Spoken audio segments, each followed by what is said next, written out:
Hello friends, this is Peaceful Anarchism on the Voluntary Virtues Network every Thursday afternoon, 1 p.m. to 1:30 p.m. I'm your host, Danilo Cuellar, and today we'll be discussing how the minimum wage causes more unemployment, more poverty, and the formation of gang violence, and encouragement of gang violence. So this is from my recent blog post on the recent minimum wage proposal in the Washington state ballot. A bill is currently attempting to be passed in Washington to enact a statewide minimum wage of $15. This is sparking a lively discussion on the topic since it would effectively double the current federal minimum wage of $7.50. Proponents of the minimum wage say this is necessary in order to keep up with inflation. They assert, "We need to get paid a living wage." The inconsistencies with the minimum wage reasoning are fourfold. The first is that all employees will be receiving this new and improved wage. The second is that wealth is created at a whim by political decree. The third is that dubious definition of the term, quote, living wage. The fourth is that inflation is a natural motion of a healthy economy. The very existence of the minimum wage presupposes the erroneous notion that were it not for politicians, we would all be making $1 per hour because, quote, greedy capitalists, end quote, could pay their employees any arbitrary amount of currency. The reality is all businesses exist in direct and indirect competition with other businesses over the acquisition of labor. It is this competition that determines the apropos market value of labor, not the, quote, greedy capitalists. It all boils down to skills. If you possess more skills, you will get paid more as your value to the company is proportionately enhanced. Minimum wage laws only disrupt this natural self-correcting mechanism by introducing force and violence into an otherwise peaceful agreement between employer and employee. If a worker is making the current minimum wage of $7.50 per hour and is producing $10 per hour of value to the company, this equates to $2.50 per hour of profit for the company. If the new $15 minimum wage law is enacted, this significantly changes the dynamics. Now the employer is forced to pay his employee $15 per hour. However, this employee is still only producing $10 per hour of value. This equates to a net loss of $5 per hour for the company. In order to stay in business, the employer must either appreciably reduce his hours or fire him. If not, then he will eventually go out of business. Businesses operate to make currency, not lose it. The definition of inflation is an increase in the money supply. This can be through the mining of precious metals in a gold-silver-based economy, through the efforts of the small-scale amateur basement counterfeiter, or through the massive legal counterfeit operations of a central bank, aka the Mandrake mechanism, increasing the currency supply or currency creation. The destructive repercussions of the first two are negligible in comparison to the elephantine effects of the latter. The colossal currency creation of the Federal Reserve or legal plunder is the real culprit for the distortions in the economy that produces the boom-bust cycles and has caused the Great Depression. Inflation is a symptom of a hijacked economy by a fascistic group of elite bankers. It is antithetical to a healthy free market economy. After all this, we must conclude that it is not the politicians that create wealth. Rather, it is the multitude of workers and business owners who daily toil to create and innovate the products we cherish.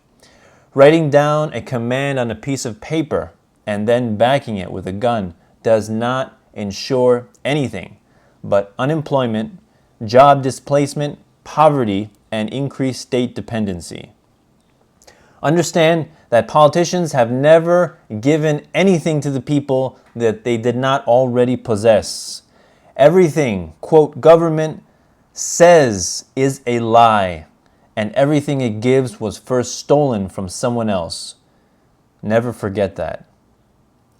And I end with a quote from Thomas Sowell, pretty famous Austrian economist, from his book, Basic Economics, A Citizen's Guide to the Economy. Quote, "Unfortunately, the real minimum wage is always zero, regardless of the laws, and that is the wage that many workers receive in the wake of the creation or escalation of a government-mandated minimum wage, because they lose their jobs or fail to find jobs when they enter the labor force. Making it illegal to pay less than a given amount does not make a worker's productivity worth that amount. And if it is not, that worker is unlikely to be employed." So, the minimum wage. Let's discuss this for a moment. So now, what we have to consider when we're talking about minimum wage is what is the government trying to do? What they're essentially saying is that politicians, at a whim, can create wealth. That if they see a particular injustice, if they believe one class of people to be making more or less than what they, quote, should be making, they feel they have the prerogative, right, the privilege to intervene with their laws and mandates and regulations, which more accurately described would be threats and commands, similar to the way a mafia would issue threats and commands. So that is the erroneous notion that government actually creates wealth, right? This is the problem. This is the way that we've been all brought up to believe. Going to school in our government indoctrination camps, the public schools, we've been brought up to believe that the government is our patriarch, right? Is our savior, is our is family, right? Uncle Sam, he's told that we're a family. So if there's any injustice, what we would consider to be injustice, then government should have the answer. Well, we're now beginning to understand that this is not the case, okay? Wealth is not created from the top down. Wealth is only created from the bottom up, okay? Kings, monarchs, aristocrats, oligarchs, politicians, dukes, prime ministers do not create wealth. All they do is ensure that life will be that much more difficult for those people who are creating wealth, who are working their very best to create new things, to invent new ideas and new machines to improve our lives, right? And improve the efficiency of our work, So in the end, that's basically all these laws ever accomplish. So specifically with the minimum wage, it's basically what we would consider wage control, right? They're establishing a floor, and they're basically saying to all employers, you cannot hire people and pay them less than this arbitrary amount, whatever they say. And this whole minimum wage thing began in, I believe it was the 1920s. And actually, incidentally, at that time, the blacks were actually paid quite well, and the unemployment was actually going down, right? And comparing that to today, blacks and other minorities, single mothers and Hispanics are among the are most often the groups that suffer during at state dependency, at welfare, they wallow in this pit of state dependency that they just can't seem to climb themselves out of. And like a drug, like morphine, like cocaine, like heroin, you get a hit and it feels good and you want more and you want more, right? And you want more. And so it kind of breeds sloth, okay? It breeds indolence, okay? It destroys the incentive to create, to innovate, okay? It destroys the incentive to improve oneself, all right?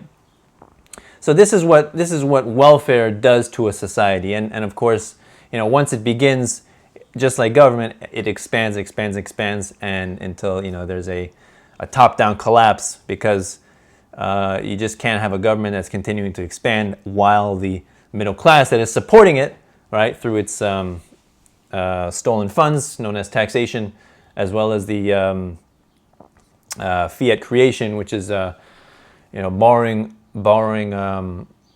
from the unborn through stealing the prosperity of the unborn. This cannot continue indefinitely, okay? That which mathematically cannot continue will not continue, okay? And the welfare state is that which cannot continue, all right? And all minimum wage is doing is ensuring a permanent underclass, okay? A permanent class of people completely and utterly dependent on government for their subsistence in terms of food, in terms of healthcare, in terms of housing, in terms of schooling even. How many people go to college with federal loans, okay? Which is what was basically, incidentally, one of the reasons why going to college, the tuition is so astronomically high, right? It is subsidized by, in large part, the federal government, okay? And as an institution, if you know your revenue will be secured by the state, then you don't have to worry about low tuition. You don't have to worry about competition. You don't have to worry about pleasing the customer, because regardless, they can always get a federal loan and they will go to college, right? Regardless if they can pay it back, regardless if they have the intellectual capacity to actually learn the material. Sometimes some people can't even prove that they can learn the material, and most people drop out. But they have taken out these enormous federal loans that just contribute to the national debt, contribute to student debt, and just bogs down the economy. So yeah, the minimum wage, it's not reflective of reality. Okay, so it's wage control first off, right? So the government thinks that they can somehow take everybody who's working now and making whatever the minimum wage is now, right, $7.50 or whatever, $8, and bring them all up to $15, right? Now, first of all, if the government actually could do that, right? If some magic way everybody would be making $15, what do you think would happen to the prices of commodities, the prices of food, of gasoline, of oil, right? What do you think would happen to prices if everybody all of a sudden is making more, right? Equally. What do you think would happen? Of course, everything would go up naturally, right? This is what happens. This is an increase in the money supply, increase in the currency supply. Therefore, it must follow with an increase in prices. It's natural and it's necessary. And so therefore, what was the result of that? If everybody all of a sudden made 15, however, the prices concomitantly also increased, it negates the effect. There is no effect, right? And the only effect is you're hastening that much more the path towards the wealth transfer or economic collapse, right? Because again, inflation and money creation, borrowing, and the future prosperity of the unborn, that's also another thing that, it can't happen indefinitely, just as a welfare state. So minimum wage is wage control, right? So, and another thing it interferes in the peaceful agreement between two people, right? So if you were to have somebody come over and mow your lawn, right? And they say, I'll mow your lawn for, I don't know, $20 or something, $30, right? And however long it takes, right? Now, if that's below the minimum wage, that would technically be an illegal transaction, right? But what is the problem with that? There is no victim. See, here's the problem with all laws, okay? All government laws, right? When there's no victim, there's no crime, okay? This is a very simple concept. No victim, no crime, right? So a peaceful transaction between two people in which they make an agreement as to one person contributes labor, time, and the other person contributes monetary value, right? Exchanges that labor and time for monetary value. So both people benefit, right? Both benefit. That's the nature of capitalism. That's the nature of peaceful transactions. Everybody benefits. You know, the man with the money values the labor more than his money. Therefore, he would want to exchange that labor for his money, and conversely, the man who's offering his labor values the money more than his labor. Therefore, it's a win-win situation, right? Everybody wins. This is called the free market economy. Everybody wins. This is peaceful anarchism right here, without government. No need for government in a peaceful transaction. It's completely irrelevant. Okay, government is completely irrelevant in this situation, actually in all situations, but specifically in this situation, right? So no victim, no crime. Okay. Now you have some self-righteous do-gooders that come in and say, well, if we didn't have a minimum wage, you know, people would be paying whatever to their employees, right? They would be paying $1, $2 an hour. Okay.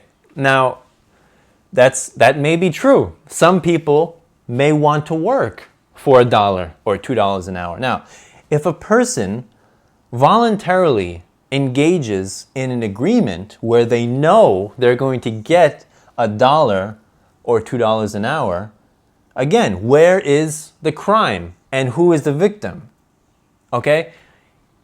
We are all adults, okay? We all have minds, okay? So we are capable to make our own decisions on these matters, okay? So you have to allow people to have the autonomy to make their own decisions, okay? So if a person says, I will work for $1 an hour, right? It may not be a very specialized work.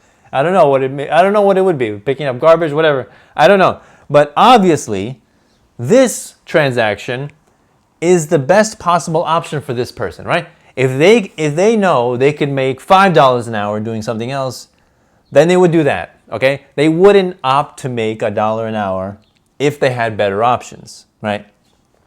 So obviously, that kind of person, most likely, probably, let's say it would be probably a homeless person maybe, or or someone unemployed.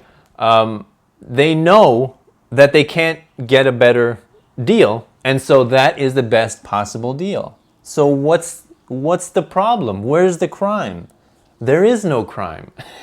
there is no problem. It's a win-win situation, right? As long as the person is not being forced or has not been deceived or defrauded, okay, then there is no problem, okay? And another thing is, people say, well, we have to pay them a living wage. Okay, now, please explain to me what a living wage is, okay? Because I don't understand what that phrase means. It has the same obscure connotation that, social justice, has, or structural violence, or these ridiculous phrases that people say to describe very simple and clear concepts such as justice and violence, okay? So a living wage does not make sense, all right? So what is a living wage for Bill Gates and Steve Jobs is very different from what's a living wage for a homeless guy in New York City, okay? Obviously, that homeless guy is not expecting to make what Steve Jobs and Bill Gates are making, right? He just wants to survive. He just wants to have enough to eat. He just wants to have enough for some shelter, right? Maybe a cardboard box is sufficient for him, right? So he is willing to do work, whatever that takes, okay? Whatever it takes. And by telling him through these laws, through these minimum wage laws, no, you can't work for $2 an hour. You're being exploited. That's a slap in the face to him, okay? You're going to keep him unemployed, jobless, and on the streets because you say he's getting exploited. Now, that does not make sense, okay? The man or anybody like that who is willing to work for those wages should be allowed to work. There is no crime. There is no problem. There is no victim, all right? So basically, a living wage is a very ridiculous concept. Okay, we're all different. We all have different requirements for living, and so you can't specifically define what a living wage is. Very ridiculous concept. Okay, and then other people say, well, we got to keep up with inflation. Now, what the hell does that mean? Okay, I don't understand keeping up with inflation. Okay, first of all, in all this talk, nobody is mentioning skills. All right, nobody mentions, when you talk about employment and employment laws, right, or wage laws, you have to talk about skills. All right, that's entirely dependent on someone's skills. The type of job that they take is entirely dependent on skills, right? So if a man is working for $2 an hour, obviously he doesn't have many skills, obviously, right? Now, he can choose to stay working for $2 an hour for the rest of his life, and that would be his choice, right? But then again, don't go crying to any patriarchal organization, criminal mafia like the federal government or any government, to try to pay you more money when you have not earned it. Okay, ask Bill Gates and Steve Jobs if they would have asked government to pay them more without having developed the products that they developed, without having innovated, without having created the beauty and improved the lives of everyone through their products. Right? That would be ridiculous. Okay, most rich people, I would say. There's when you just say rich people, you have to differentiate the rich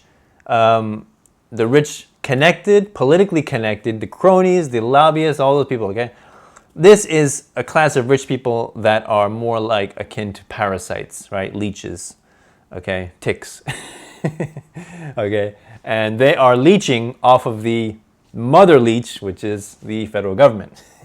All right, so that's one class of rich people. All right, and they basically maintain their elite status through coercion, through deception, through fraud. Okay, through criminality. Also, the federal government uses what's called sovereign immunity, which means any criminality they employ is all of a sudden deemed to be correct, because it's legal, right? Whereas it's kind of strange in that they're the organization that creates the law, so of course everything they do is going to be legal, right? Which is ridiculous. So legality is scarcely the yardstick that you want to use to measure anything, okay? That's the first thing, okay? You just have to realize, the Holocaust was legal, okay? The Great Leap Forward was legal. Mao's communist purge was legal. Stalin's genocide, legal. Pol Pot, all the genocide that you can name of every tyrant or dictator in history was legal, was carried out under law by men working for the government, okay? Men just doing their jobs, okay? So legal is not a yardstick for morality, okay? They are opposite poles, okay? They are diametrically opposed. So you have the rich cronies, the politically connected, and then you have the rich that have gained that wealth through, again, innovation, hard work, investing, taking much risk. That's the whole idea of business, is taking risk. Okay, people who get their wealth through political connections, through lobbying, through rent seeking, are not getting their wealth through risk, okay, whatsoever. Okay, those are the type of corporations that get bailouts, all right?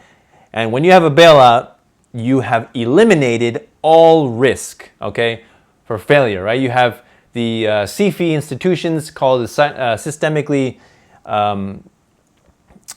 important financial institutions, known as the big banks, right? Chase, Bank of America, Capital One, Citigroup, Wells Fargo, those kind of banks.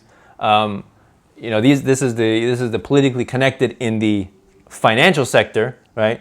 They have eliminated all risk, and you can see this with the bailouts. The bailouts right after the housing crisis in 2008, right? The bailouts is just it's just a fancy word for more theft of the stolen funds acquired through taxation and fiat currency creation, right? Stealing the prosperity of the unborn. So the rich that have gained their wealth through legitimate means, okay, through hard work, through innovation, through creating, through imagination, these are the people that we should cherish. This is what we should strive for. This is the incentive to start a business, to create, and to excel. Okay? So these are the people we should look up to. We should not steal more from them. People are saying tax the rich. They're the problem in this society. Well, first of all, you have to define rich. You have to define, how they got their wealth. But, just a blanket statement, tax the rich, is like saying all black people are horrible or evil. All black people are, thieves. All white people are, privileged. Whatever. It's these blanket statements mean nothing. Okay, it's like feminism, feminist, racist, sexist. They mean nothing. They absolutely do. You cannot give blanket statements like that. So there are rich people that have gained their wealth through legitimate means. And these are the types of people that we should cherish, okay? And minimum wage laws they don't take into account these kind of people. This is what we should strive for, okay? So just remember this. Wealth does not come from the top. Wealth comes from the bottom. Wealth comes from the people every day, the people like you and me, the people who are working, contributing value in society, okay? Actually, I can talk about one more point before I go, is the market value of labor, right? Everybody's labor has market value. That goes back to skills. Whatever skills you have more skills, you have more value, you should get paid more, right? That's just the thing. So there are people that are paid, $20 an hour, right? Because they have more skills than somebody who would get paid minimum wage, $7.50, right? So they wouldn't be really scared of a minimum wage hike to $15. However, here's another interesting assertion, is that if minimum wage actually did create wealth, why are they going to stop at $15? Why not increase it to $50, $100, $500? Why not increase it? Wouldn't that make more wealth? For the same reason that printing more money does not bring more wealth. Okay? For the same reason, they're all predicated on the same notion that politicians can create wealth at a pen stroke, right? By the magic of their ink, okay? By the black magic of their actions. And this is complete folly and absurdity. And we have to grow up, okay, and snap out of it and stop depending on these ridiculous laws that only further hinder people's progress, all right? If you want to make more money, read books, educate yourself, learn new things, okay? Learn new skills. This is how you make more money. This is how you contribute to society. It's not just about making money, okay? It's about contributing, okay? And through increasing your skill level, you will be contributing. So it's not like a communistic, everybody one for one, all for one for all. No. You increase your skills, you will make more money, and you will be serving the public at the same time, right? You're serving your fellow man, okay? So don't worry about that, all right? Just educate yourself, okay? And of course, I'm not talking about colleges and universities, but read, all right? There's a lot of free information out there. Use it, all right? So with that, I'm going to sign off. This is Peaceful Anarchism on the Voluntary Virtues Network. And this is Danilo Cuellar, your host, signing off. Hope you have a wonderful day.